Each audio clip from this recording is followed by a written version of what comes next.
What does it take to lead authentically in spaces where you're told you don't belong? What happens when you decide to stop leading with authority and start leading from a place of service? Today's guest has built a legacy of leadership rooted in trust, purpose, and bold decision-making. So get ready to take some notes in this episode because it's a masterclass in redefining legacy and, I believe, creating lasting impact. Welcome to Beyond the Quo. I'm Stacey Luces. This is the podcast where we break boundaries. I almost forgot why we have this redefine success, and we figure out what it means to live a little bit more authentically. I'm so pleased today to welcome my guest, Dr. Jeri Muoio. She is the founder and CEO of Great Cities for All, a leadership and culture consultancy. I love that. And a former two-term mayor of West Palm Beach, Florida, where she spearheaded an economic resurgence and created initiatives to enhance workplace culture and community development. That's actually how we met, so we'll get into that a little bit later. Her journey spans decades of transformative leadership, from shaping the minds of MBA students at FAU, that's Florida Atlantic University here in Florida, to creating thriving, trust-driven work cultures in both the public and private sectors. Jeri is truly a champion of servant leadership. She's an advocate for women and a bold trailblazer who has spent her life turning purpose into impact. Today, we're going to dive deep into her incredible story and explore how we can all lead with courage, authenticity, and service. Jeri, welcome to the show. I'm so excited. I'm excited to be here. That was an awesome introduction. Thank you. You're welcome. When I thought about what to ask you, like so many things kept coming up. And not to be scripted, but I always pick questions because one, I want to remain true to like the essence of the person I'm interviewing, like based on their leadership. But I've been lucky and blessed so far to have interviewed people that I know. So I also want to include a little bit of who they are so that this becomes more human and less, you know what I mean? Like we're on CNN or something like that. But one of the things that always struck me about you, and I think I've known you, I met you maybe 8 or 9 years ago. At least, yeah. Yes. 8 or 9 years ago, I was fully enmeshed at FEMA for the Department of Homeland Security, and I interviewed for a chief of staff position with Jeri. And I had met her at an event. I heard her speak. I shouldn't say met. I heard her speak at an event, and I was super inspired because I do strategic planning, and you at the time were talking about the plans that you had for West Palm Beach. And I remember feeling inspired. And I hadn't felt inspired in a long time. And that really was the beginning of my journey to I want more beyond what I had.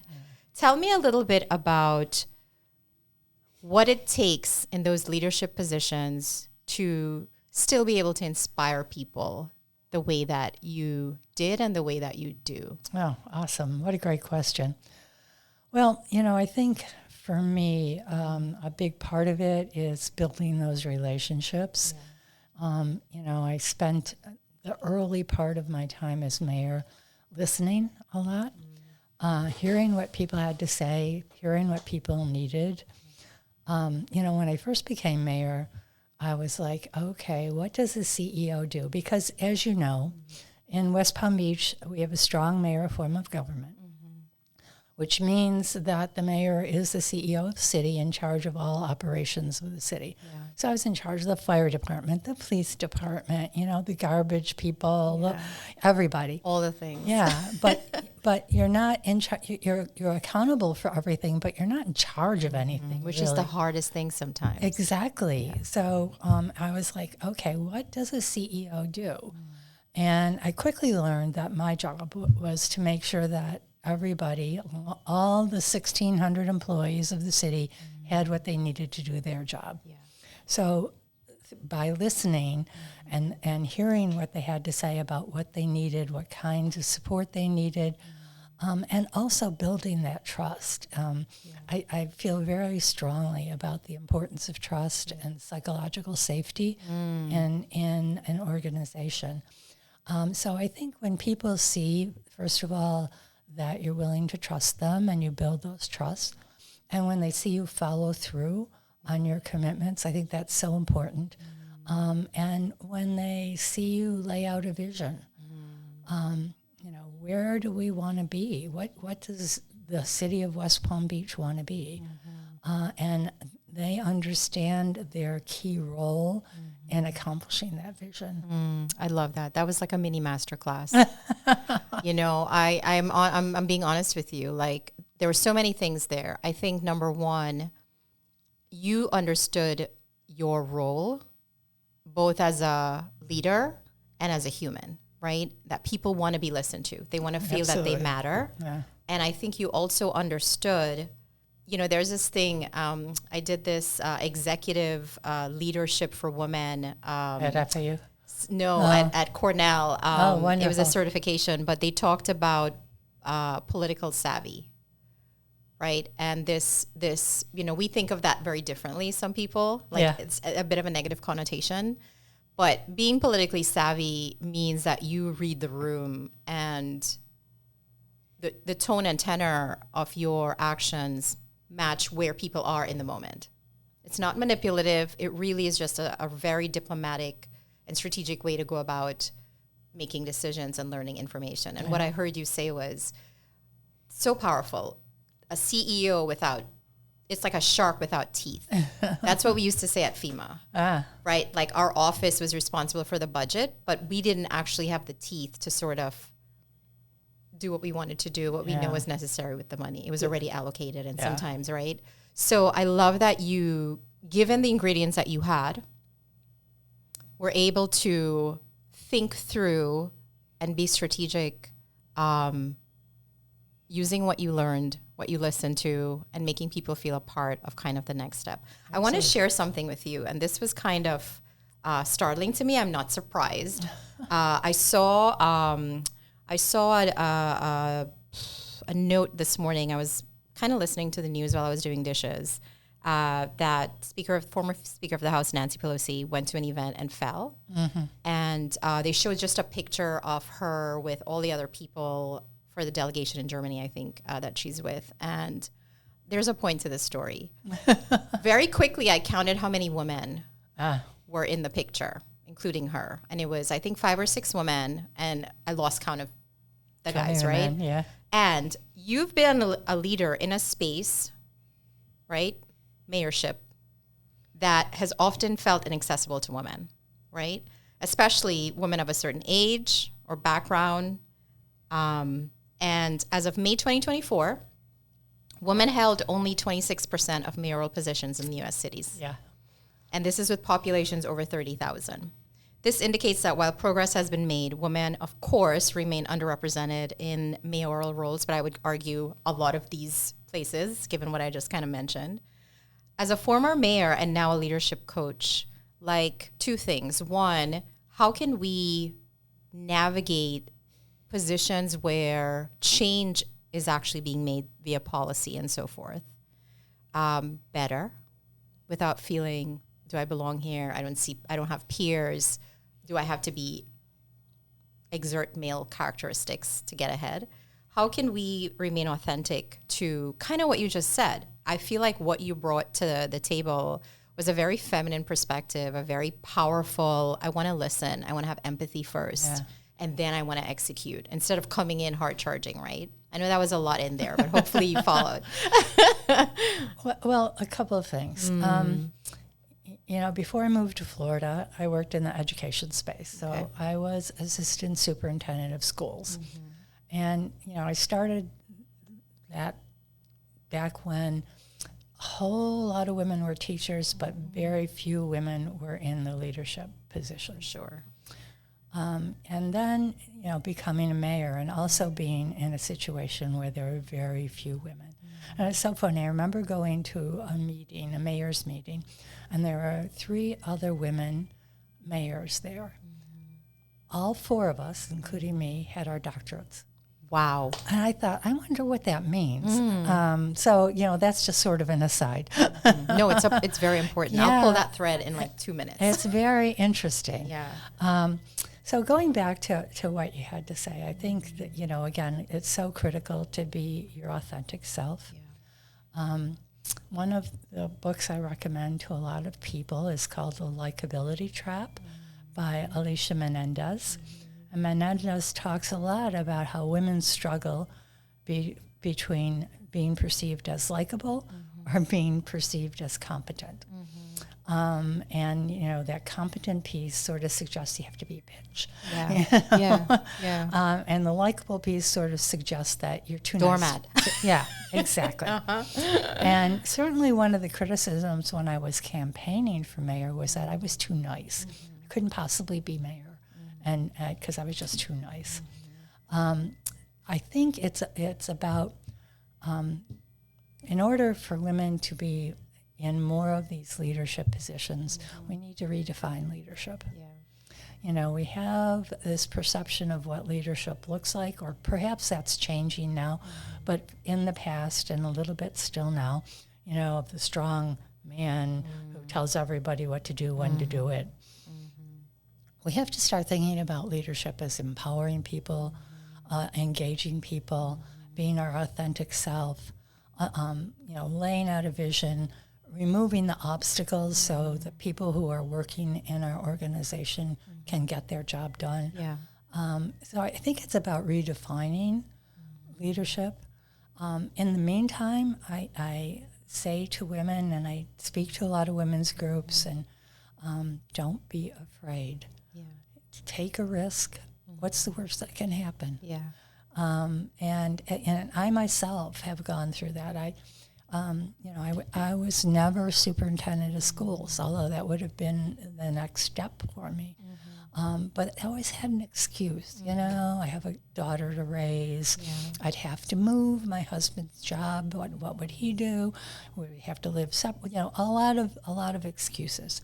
So then, when the opportunity to run for mayor came about, I started thinking of those excuses again. You know, I haven't lived here long enough, or, you know, what do I know about being mayor? I'm not a politician. And finally, somebody said to me, will you regret it if you don't do this? And I said, yeah. And I realized that, you know, it was time for me to take that risk. I think it helps if you're at a certain point in your career, in your life, that you feel safe enough to take that risk. And, you know, what was the worst that was going to happen to me? I'd lose. I'd find something else to do. And I knew I could find something else to do. I feel like not only are we kind of in that metamorphic state of redefining leadership, but also for me, redefining success has been probably much of my personal growth for the last, I would say, 5 years. But more so the last 2 since I left corporate, after building and having, like, sometimes I look at, to your point about all of you having a PhD, I look at all of the credentials I have, right? And I'm like,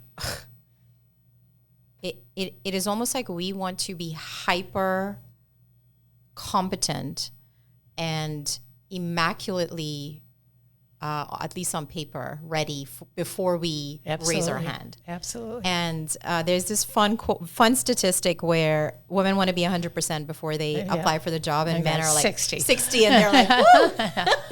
I'm in, right? Yeah, that's another book I recommend to a lot of people called The Confidence Code. I read that one. Yeah. I think you recommended that when we were on a call with the Women's Foundation, and I think I read it in like one sitting. Yeah, and, you know, I think it resonates with a lot of women. I have a couple of young women in my MBA class who were like, I don't know if I can do this. I really, you know, I said, read this book.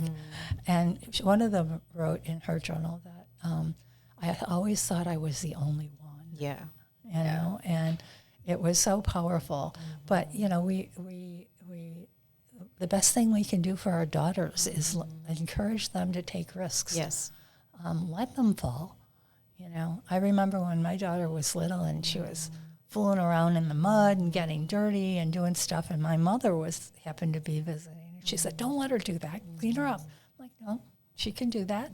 Let her get dirty. I really love that.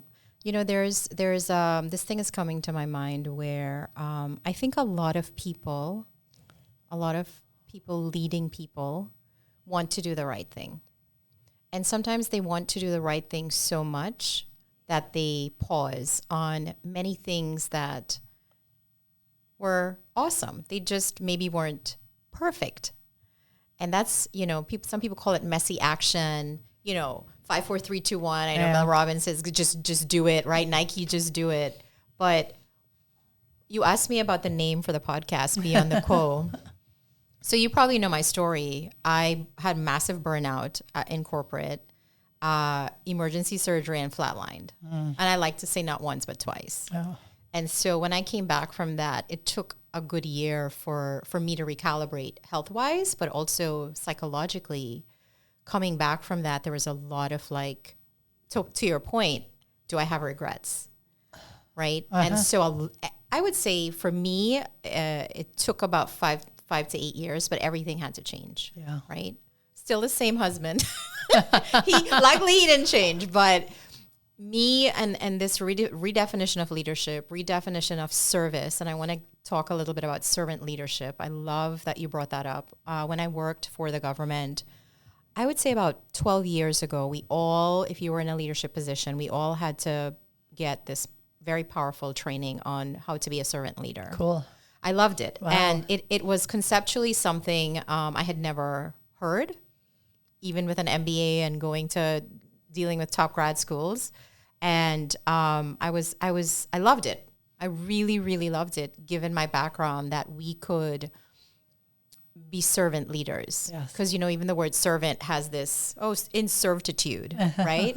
But tell me a little bit about how you have used that concept and that approach, not only to work, but also to community and networking, and also in your personal life. Yeah. Well, going back to the concept of servant leadership, I work for the Center for Serving Leadership, and I'm one of their training partners. The book Serving Leader was written by a friend of mine called John Stallworth, and he uses the word serving because it's a verb. So I like to talk about serving leadership rather than servant leadership. And so anyway, I think some of the concepts involved there, and in his book he talks about 5 steps of serving leadership. One of them is to be really clear about your purpose. And he calls it run to great purpose. The way we inspire people is by giving them a purpose. And, we are passionate about things, and when we take that passion and turn it outward, it becomes purpose. And it's almost like you're breathing life into, I love that. Yeah, and so, I think that's just a critical piece. And, I was very clear when I took over the mayor's job that I wanted to make West Palm Beach a place where people wanted to be. Where they wanted to live, where they wanted to work, where they wanted to play. I remember that. Yeah. So I wanted people to want to be there. Yeah, to raise their families, to stick around and to thrive. And what I loved about it, and I still look for that here in Boca Raton, which is where I live, is because it almost leads you to want to show up for the city yourself. Yeah, absolutely. You're not just an observer or a consumer. You are embedded and you put roots down. Your children go to school here. You volunteer on foundations or nonprofits, which I know is dear to both of our hearts. But you literally transfuse your blessings that we live in communities like this, that we're fortunate and privileged enough. Absolutely. Right? To do good work. Yeah. And I think that, to me, embodies what you're talking about, which is how do I serve as a leader? And you don't have to have a title to do that. Right. Our kids can do that starting in elementary school, right? Exactly. Going to the food kitchen or whatever. Yeah, and that's what makes you love a place. The other thing I did, and I'll get back to the serving leader thing, but there was a study done a while back. I think it was by Gallup, but it talked about why people love where they live. Yeah. And they identified 3 top things. Is it beautiful? Is it welcoming to all people? Is there a community? And those are the kinds of things. Are there places where people get together? So is it beautiful? Is it welcoming? And are there places where people can come together? So those are the things that I really wanted to focus on. How do we make sure West Palm Beach is beautiful? how do we make sure that it's welcoming to everyone? How do we make sure that there are plenty of places where people can come together, plenty of opportunities where people can come together? But back to the serving leadership thing, it's about having a clear vision. It's also about, as I said earlier, the job of the leader is to remove the obstacles. Yes. So it's about removing those obstacles. It's about making sure people are in jobs that they do well. So building on their strengths. And also knowing what your own strengths as an organization are. So, there are some things in West Palm we were not that good at.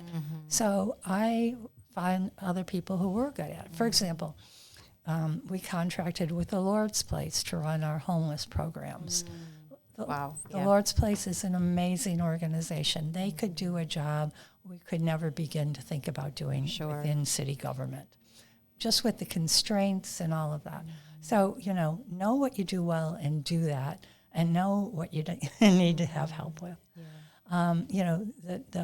Also upending the pyramid.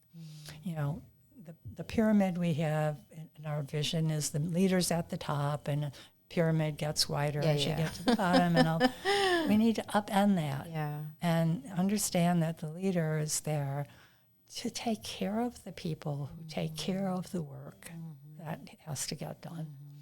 That's so powerful. And I think there's so many competing priorities and so many things that we all have weighing on ourselves that it feels hard to come out of our own internal ecosystem to figure out, okay, where do I need to plant myself elsewhere to provide value? Not knowing that it's this weird thing where if you do that, you actually solve most of your own. Yes.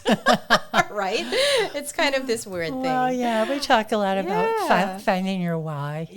What's your why? Yeah. And, I will say that a lot of times in the work that I do, and I'm sure the work that you do, so I work with executives, I work with founders, I work with directors to help them figure out their version of their why. And I have to remind myself that my conversation with myself and my coaches to find my own voice was about 10 years ago. And it started with, I turned, I was sniffing 40. And I was like, oh my goodness. Oh dear. Wasn't ready, but felt like I needed more. And so created avenues to figure that out. But it's a process. Yeah. And I think that for people who are stuck in status quo, what we're talking about sometimes can feel very far away. Yeah. And I would also say that it's a process for people, both men and women, at a certain age when they start thinking about quote unquote retirement or transitioning to a different level of work. I've talked to so many people who are my age who are like, I don't know how to handle this. I had a 24/7 job. Yeah. I felt like I was doing things that matter. And now here I am. And it's a very interesting phase of life that I don't think a lot of people have talked about or, written about. Yeah. The parallels I see, and I'll speak as a, high achieving, whatever, all the words, right? Coming out of that environment after 25 years, especially as an immigrant, I just kept working, right? My foot was always on the gas. Being an entrepreneur and suddenly being responsible for the CEO of Stacey Incorporated has felt weird. Yeah. Because, you want to have your own free time and you're almost, it's like feast or famine for the first couple of months, right? And now reinstituting, someone said your level of discipline should match the size of your goals. And I was like, oof. Uh-oh. But it's something that, you can dip your toe into entrepreneurship and have a side hustle or a side business that you transition into full entrepreneurship, I think. But that same sense of who am I and the shift in identity, super, super important to really have core values. Yeah. And I know you do core values a lot, but what are 3 core values that you think you embody And how have those helped you in a lot of the transitions from education to leading a city, to leading a workforce, to now leading yourself and leaders in the community and your family? Yeah. What are 3 kind of core values that have helped you? Well, I think integrity is certainly one of them. For sure. I hold myself to high standards in that. I also think, we talked about this the other night, didn't we? Yeah, we did. We did a workshop with the Women's Foundation. Yeah, I think excellence has always been something that was instilled in me. This is really a quiz, Jeri. Yeah, I know. At a very young age, my dad was a school teacher and head of a science department and a basketball coach, and probably the first feminist I knew. He never expected anything less of me than he did of my brothers. I think he even expected more because I was the oldest, and there was never any doubt in anybody's mind that I would go on to college and on to work and all of that. So where was I going? That excellence thing. So that's definitely one of them. And I sort of think that respect sort of embodies, I really like people and I like to respect them, and I respect people for who they are. Yeah. And one of my favorite movies is Avatar. And one of the things that they always say is, I see you. And it is something that in very traditional cultures, Native American, like they all have this, right, this way that they imbue the essence of that statement. The true soul of the person in you is acknowledged by mine. So regardless of where we sit on the pecking order of whatever, right, all the other things designed to sometimes separate us, there is that common acknowledgement of our sameness. Yeah. And I think that is super powerful. And especially, I think, in modern times, but in all times, right? Yeah. Tell me how, so a lot of the community that I am showing up to serve are middle-aged. So that runs the gamut from late 30s to 60s. And they're in different phases, teenage kids, adult kids. Some of us waited later, and so we have very young kids. So we're still doing the mommy thing. And I always laugh when I say this because I'm like, somebody's going to fight me on this one day. But I always say that we can't have it all. We can have it all, but just not maybe at the same time. And I think that is a hard pill to swallow. But you as a mother, as a leader, kind of, how did you balance? And I'm sure as mayor, you had to go to all the events, right? How was your support? What was your support system like? And what conversations do you have now with your adult daughter about that phase? Yeah. Good question. Well, I'm trying to learn. I'm selfishly learning for myself here. I heard someone say, "There's no such thing as work-life balance. There's just life." Oh, and I have never believed that there's such a word as work-life balance, such an existence as there's no such thing. Some days work takes priority, and some days family takes priority, and so when my daughter was growing up, it was my husband and I. We didn't live near family or anything, and we juggled. We juggled a lot. Yeah. And I was at that point, a director in a school district, and then an assistant superintendent. So I was in these leadership positions. He was traveling around the world for his job, so he wasn't home a lot. That's why we have one kid. Right. And there were days that I failed entirely. I tell this story pretty frequently. When my daughter was about 10, I was coming home from work. It was about 5:30. And I see this little person crossing a major street. And we were living in Syracuse at the time. I I see her crossing the street, and I'm like, this is my daughter. Oh my gosh. I was like freaked out. I had hired somebody to pick her up at school and take her to swim lessons. Yeah. Well, the woman took her to swim lessons and left her there, but swim lessons were canceled that day, and we didn't know about it. So there she was. My goodness. So she walked home. And I'm a horrible mother. How did I let this happen? Oh my God, oh my God, oh my God. Yeah. She was fine. You know, she knew exactly where she was going. She was very independent. She was fine. So I think, you know, I started out my career as a school psychologist and then went into school administration. But I think kids are a lot more resilient than we give them credit for. For sure. And you know, she. Then there were a couple instances like that. One time I was going to meet with my dissertation committee for the first time, and she was a little girl. She was a 3 maybe, and I was taking her to daycare.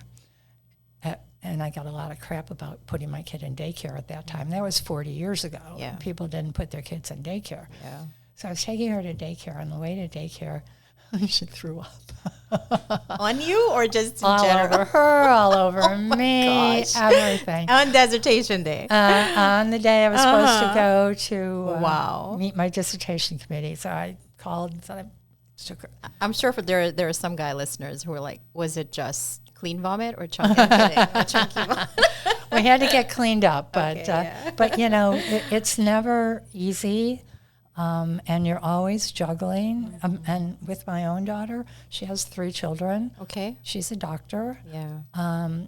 She finished her residency up in New York, and at that Do time, they live locally or they live in? they live here now. Okay. She had 2 kids at the time.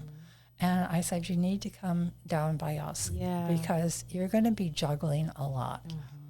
And, you know, it's so much easier if you have family around you. For sure. And fortunately, she listened to us. And, you know, we've had the pleasure of having our grandchildren nearby. I love that. That was one of the main things that I changed when I did my whole back to life thing. Was my parents at the time lived in Florida, in Orlando, and we lived in Maryland. And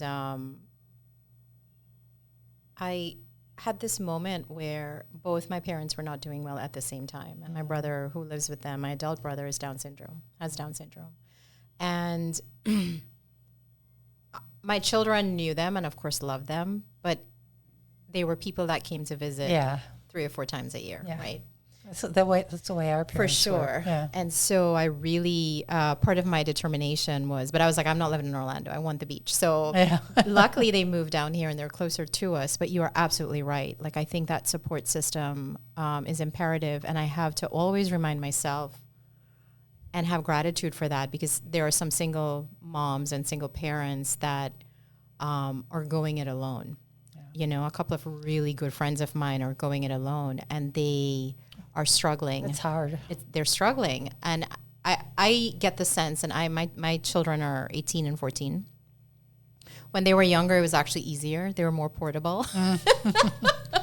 Now it's... You have to take them everywhere. Now they're like, they want to drive their own. And I'm almost juggling other people's schedules now instead of just saying, hey, this is our family schedule, right? Yeah. So that's been interesting. But what do you say to the moms, the parents, the partners, even the folks without kids who are still supporting their friends and family with their children?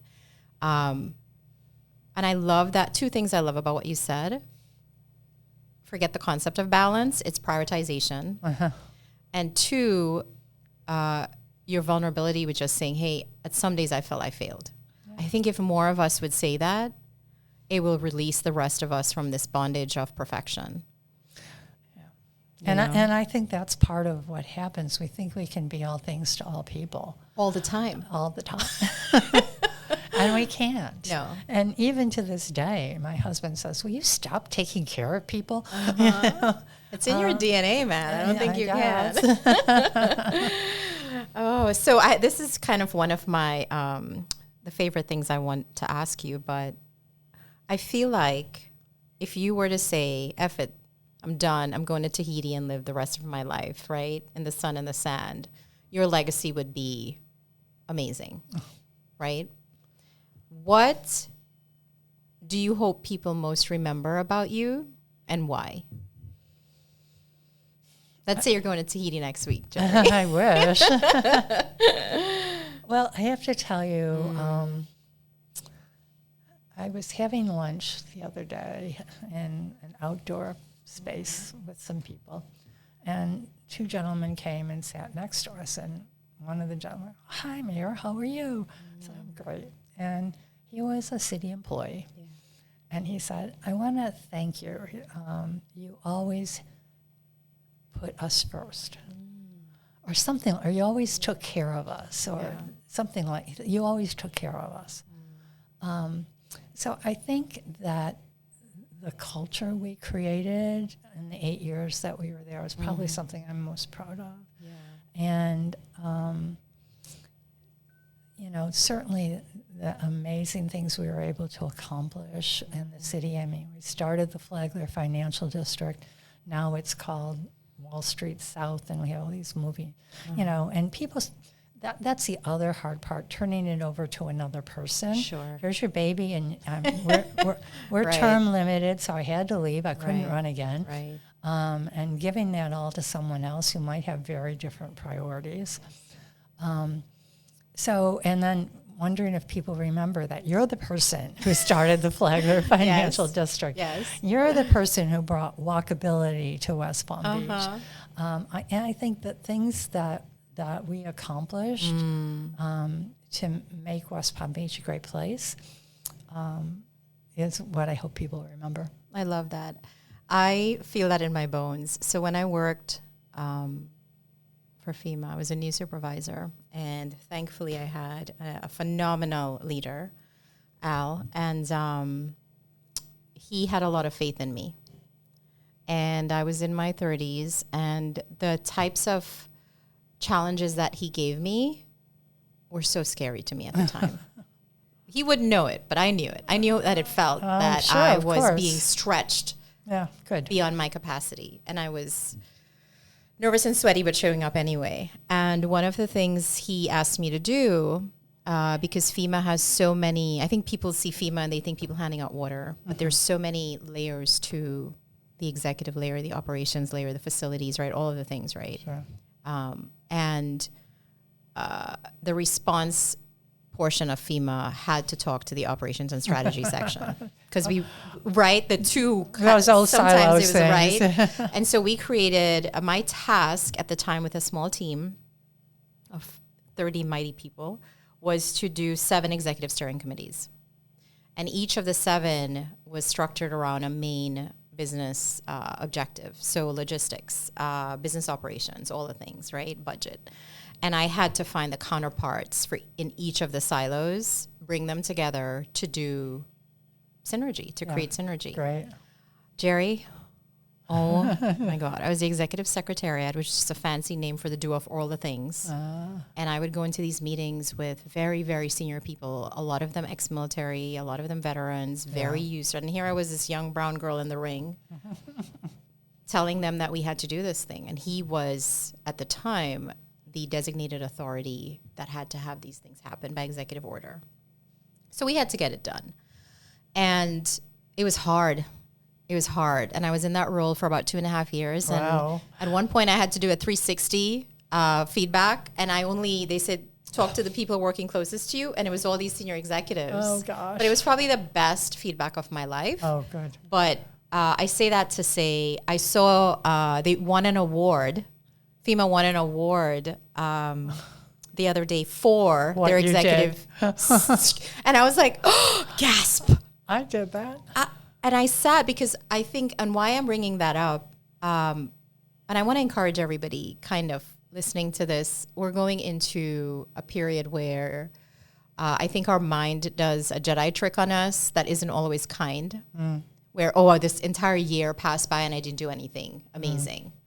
And then you set yourself up with Herculean goals for 2025. Yes. And then by June, you're like, oh my God, I'm a complete failure. Yes.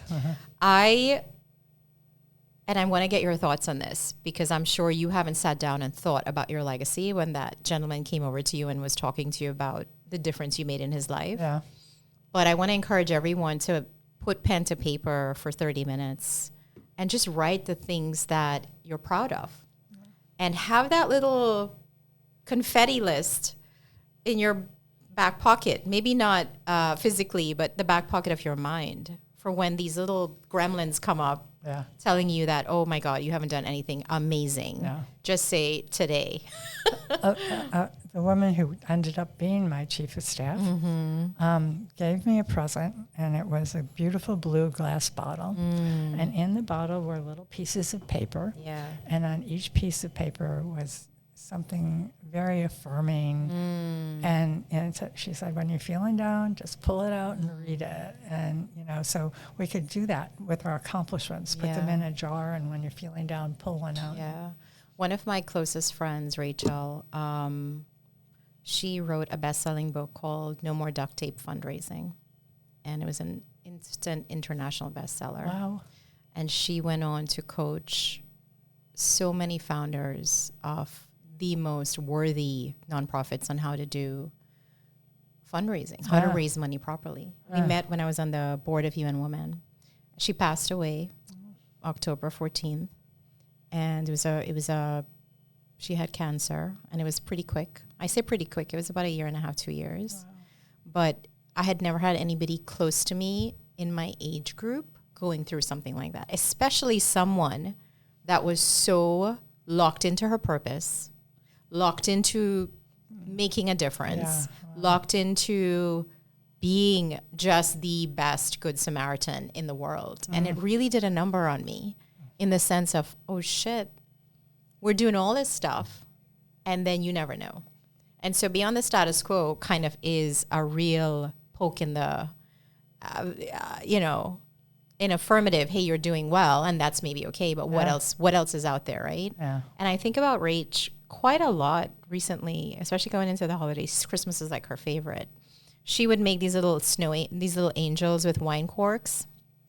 She's like, when you have good wine, you can't just throw the cork away. You have to show it some kind of respect. So you turn it into an angel. She made it into angels. And I have like 3, and I put them like in the front of my tree, and I told my children the story about her. But I feel like her legacy is living on through all of us, not through the wine corks, but the work that she did. But I want to encourage people to like really think through. This is a little plug for Women's Foundation of Florida. I know you are on the board of that. That's how we have stayed in close connection. Right, yeah. I volunteer for that board. But tell us a little bit about people that want to create a beautiful community and are struggling with, I don't have the time or whatever, to your point, whatever these excuses are. How can they shift the narrative on that service and like serving the community differently? Wow, that's a good question. Yeah. I mean, I think there are lots of traditional ways to do that in terms of boards and nonprofits, and then there are just like the really easy ways. Pick up the trash when you walk by. Oh my goodness, I love that. Especially on the beach and stuff. Help your next door neighbor if they're struggling with getting the lawn mowed, or if they're an older person. I mean, there are individual ways to give back, and then there are lots of ways to give back to the community through the amazing nonprofits in our community. One of the things that I did for years, and just building on your idea, was I asked, and I saw this, I take no ownership of this great idea, but somebody said that at the end of the school year, they would always ask who had outstanding balances, the lunch money. Oh, that's good. And pay it out. Yeah. And, you can budget yourself for that. It doesn't have to be, I want to just, right? Yeah. And I think finding small ways to do things like that. I know with my daughter, we volunteered in Broward to create, so we don't think about women and period poverty. And so we volunteered to make little bags for them with products. And one of the things that she still talks about, and this was at least 3 years ago, we wrote a little note for each person. Oh. And she was emotional. And she said, Mom, I don't know what to say. And I said, well, what would you need to hear if this was your situation, right? And so that change in perspective. Oh, that's great. That's really great. opened. That really helped her. Right? So another way to think about this, I love that you said some of the traditional ways, and then you gave us a very non-traditional start where you are way, like pick up the trash. Yeah. If you're thinking of beautifying the city, yeah, we don't want anybody walking, right? But I think that changing your perspective on who you have to be and what you have to be an advocate, to be a leader, to be somebody of service is super powerful. Yeah. And it's a micro change that takes nothing. And there's always places to volunteer. I mean, I'm on the board of the Lord's Place. And, they're always looking for volunteers to, especially now, I feel. And it's so, there are any number of things you can do to volunteer at the Lord's Place. It doesn't have to be a major commitment, or it can be if that's what you want. Let's talk hard leadership, not easy one. Hard being that internal voice that stops you from stepping into arenas that you did. Like, I had this moment when Kamala Harris was running, and there was a picture of her speaking, and I think it was her niece in pigtails. Yes, yeah. This iconic photo. Yes. And I wrote this post about it, and of course, this is non-political. This is a woman of color. And I had this moment where I'm a writer, right? I've written so many things for so many mediums, and I had never, in my wildest dreams, written about being the president of the United States of America. Like, it just wasn't on my... Yeah. And I've written about all kinds of stuff. Yeah. And I wondered why that was. So I think women like you in positions like that, a lot of them that you've talked about,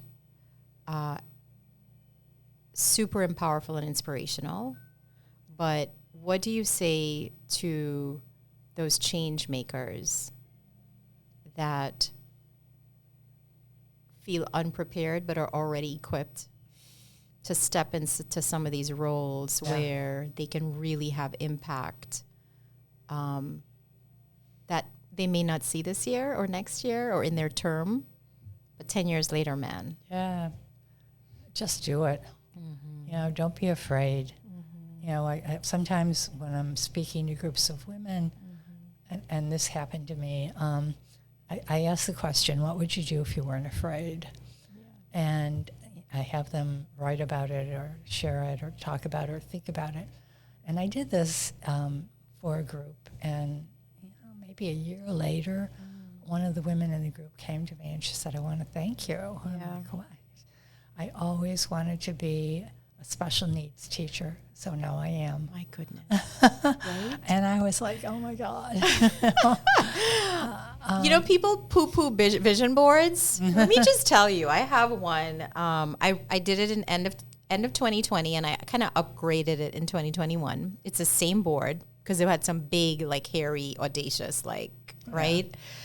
And I put it right where I have my cosmetics and stuff. So literally, as I'm brushing my teeth, it's in my face. And a lot of times my eyes are tracking it, but I'm not reading it. You know what I mean? But it's there psychologically always there, right? Oh my gosh. And I was being nosy about it the other day, and I looked at it, and I was like, holy shit, like at least 70% of it is done. Oh, awesome. The big ones aren't yet, obviously, but congratulations.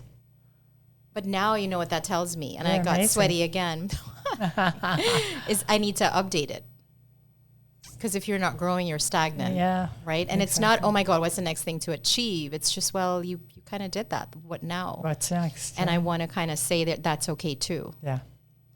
It's okay to have these unapologetic goals and go after those things. So I love that you shared that.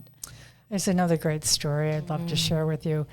A gentleman came to my office when I was married, came to my office, and he asked if he could see me, and I always had an open door policy, happy to have people come and talk. He came in, sat down at my conference table, and he said, I would like to have a job in the city. I would like to work here. but I was just told that I can't because I was previously incarcerated. And I turned my life around. My family is most important to me. I want to be able to work. And he just seemed so sincere. So I hooked him up with a program that the Urban League was running for previously incarcerated folks to get them up to speed to take a job. He went through the program and came back and was hired in the city of West Palm Beach. And after I finished being mayor, I was walking around the streets in Northwood, and there's a West Palm Beach truck goes by, and it pulls over real quick, Yeah. People jump out, and they come over to me, and he said, I'm that person you helped, and now I've been working there for a couple of years, and I just want to thank you. Yeah. That's why we do what we do. Those are the stories. And I would say you've probably changed a generation of his family by giving him that opportunity. And I don't think we think about that cascade effect. No, I never even thought about it. But it was just, one of those things that just makes you feel like, okay, now I know why I did what I did for 8 years. Yeah, yeah. And it's worth all of the headache. I tell people I loved being mayor. I didn't always like it. One of the things that I don't want to say struggle with, but I'm navigating as a mom of a teenage boy. So I grew up, it was 5 of us, 5 kids, all girls except my brother in the middle, and he had Down syndrome. So he just became one of us. Like we literally did his nails. Like he had, at any given day, he had pigtails. But having a son that's changing so much in front of me, especially he's playing PS5 and sort of like, deep voice and a little bit more testosterone driven, to be fair. Sure. How do we help the men in our lives support the women in our lives that are leaders in those traditionally male-dominated spaces? Well, he's got the perfect And I know you talked about your dad. Well, he's got the perfect model. You talked about your dad kind of always being a feminist and you having no doubt about what spaces you were going to be in. Yeah. What do we say to the men raising daughters or the women raising men or whatever, that generation? Like, what can we do? Well, I think, number one is being a role model. And really, he has you and your husband and how you've worked it through and how you've continued to achieve. And I think, I have a 19-year-old grandson. Okay. So, you're in the thick of it too. So I'm sort of, I sort of hope that he looks at women differently. His mother's a doctor, he has that model. His father is very supportive, and so I think it's, the more they see, the more they understand. And I think talking to your kids, about these kinds of things. Yeah. When I co-authored We Rise in Power, Amplifying Women of Color and Their Voices for Change last year, we did a book tour. So we went to Canada, Philly, DC. Wow. Like we totally went everywhere. Wow. As authors, we were on panels and people got to ask us questions. And the one blind spot for me in anticipating who would ask me questions were the fathers who had read the book. Wonderful. And bought their daughters and their nieces and were buying books for their friends. Wow. And they had these questions. I remember this gentleman came up to me. You have some conversations and they just stick in your head, right? Yep. Mm-hmm. He came up to me and he was born in the Caribbean like me. So very kind of traditional roles and so forth. Yeah. And he said, I have 3 daughters, 3 teenage daughters. Wow. He said, 1, I love them very much. 2, they're driving me crazy. Yeah, absolutely. But 3, how can I do better when I myself, I'm a product of my upbringing. Yeah. And so some of these things seem very out of the box for me. And I don't know, 1, I was just stunned. It was such a good conversation. But 2, the fact that he would just seek me out in that Yeah, moment. what did you say to him? Kind of the same thing you said. I said, if you don't have these types of women in your circle, like find ways that they can see them, whether it's books or podcasts. They say you become a product of the 5 people you spend the most time with. I want to argue an advocate for if your number 5 person doesn't exist to give you the inspiration and the modeling that you need, you create that person. Yeah. And it is a combination of people you admire, people you trust. I think that with social media, one good thing is the barriers to conversations and connection are pretty much gone. Like you can DM somebody. Right. And be like, hey, my name is so-and-so. Even if I were an author and somebody just DM'd me blind and said, oh my God, I have 3 daughters, and I wouldn't care who you were. Yeah, you would respond. I would be like, oh my gosh. Yeah. And so I think leverage technology in a way that, again, if you are in an environment, socioeconomically challenged, whatever, there's social media. And we love having these kinds of questions and really opportunities, right? Yeah. So use that instead of just watching reels. And the second one is... But it's so much fun. Right. As a family, and I said this to him, as a family, read our book and other books. You mentioned The Confidence Code and Likability Trap. Read books together. Yeah. And then every Friday night, grab dinner together and chat about what you learned and what you loved. That's a great, right? Yeah. Good idea. Yeah. Anyway, Jeri, such a powerful conversation. Thank you so much for having me. I'm so excited. I was so excited. We're going to have lunch to all of you. Be jealous. Yes. Jeri, where can folks find you to learn more about you and kind of what you do in the world? You can go to the website Great Cities for All. And I'm on Twitter at MoioJ, MUOIOJ. Love that. So we talked about a lot of things. We talked about authenticity. We talked about navigating leadership in male-dominated environments. We talked about serving and kind of in the community in kind of different ways. We talked about balance and parenting. We had some really good book recommendations. I will list those kind of to the bottom so people can, we talked about core values. I feel like we ran the whole track. Wow, we talked about it all, didn't we? We talked about it all. But, goodness. Jeri has mentioned where you can find her and a lot of the work that she is still doing in our community. So definitely, if anything that she said sparked her interest, especially the foundations that we mentioned, please, December is always a time that, well, every time, but December specifically, a lot of those need your help and care and attention to support the communities that they serve. And breaking the quote. Go ahead. I'm just wanted to say that I am doing a workshop for the Women's Foundation. Okay. So if you go to the Women's Foundation website, Women's Foundation of Florida, you'll see a series of workshops, and I'm doing one in January. I don't remember the date, but I think it's the 7th, or something like that. And by the series. Yeah, by the series. Stacey did one last month. This month. And I'm going to go to all of them because, not only I have much to learn, but it was by the great. series. So, there's several great ones coming up. Go to the Women's Foundation of Florida website and sign up. I love that. So if this episode resonated with you, please like, subscribe, and share with your friends, family, and colleagues. Make sure you give us a really great review. And I will catch you next week on Beyond the Quo. Thanks so much, guys. Wonderful. Thank awesome. you. Thanks, Jeri.